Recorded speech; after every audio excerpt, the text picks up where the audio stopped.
There's a reason someone can hurt you deeply, and the moment they're kind again, your anger disappears. But your body still feels exhausted. If you've ever felt this, you're not weak. You're not too forgiving. And you're not imagining how confusing it is. Because here's what's really happening inside you. When someone hurts you deeply, your nervous system goes into protection mode. Not loud, not dramatic, quiet. Your brain doesn't always respond with anger. Sometimes it responds with distance, with numbness, with silence. And then, the moment that same person softens, they apologize, they're gentle, they're suddenly kind. Something inside you shifts. The anger fades, the tension drops, and you think, maybe I overreacted. Maybe it wasn't that bad. Why do I suddenly feel guilty for pulling away? This isn't confusion, this is conditioning. Your brain is wired to prioritize connection over confrontation, especially if you learned early on that harmony equals safety. So when kindness shows up, your nervous system reads it as relief. Not resolution, relief. Relief from threat, relief from tension, relief from emotional danger. But here's the part most people don't talk about. Kindness after harm doesn't erase the injury, it just quiets the alarm. Your body still remembers what happened, even if your mind wants to move on. That's why you might forgive quickly, but still feel drained. Why you say it's fine, but pull back emotionally. Why you stop bringing things up, not because you don't care, but because your system is tired of being activated. This is especially common if you're a people pleaser, or if you grew up needing to stay emotionally attuned to others, or if you have ADHD where emotional intensity spikes fast but resolution feels urgent.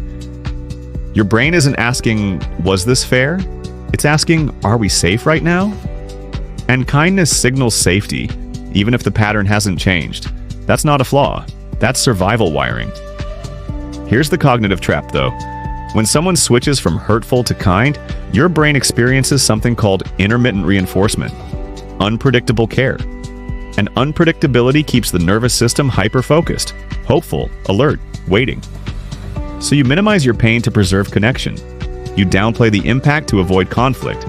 You detach quietly instead of explaining. Because explaining costs energy you don't have. This is why you don't explode. You disappear. And then you wonder why you feel emotionally empty around people you once cared deeply about. It's not that you stopped caring. It's that your system learned caring wasn't safe without self-erasure. Here's the reframe you need to hear. Forgiving quickly doesn't mean you healed. Feeling calm doesn't mean it didn't hurt. And being able to understand someone doesn't mean you owe them access to you. Kindness is not repair. Consistency is. Your nervous system doesn't need more apologies. It needs predictability. So here's a simple regulation tool you can use today. Instead of asking, am I overreacting? Ask, does my body feel settled around this person over time? Not in one moment.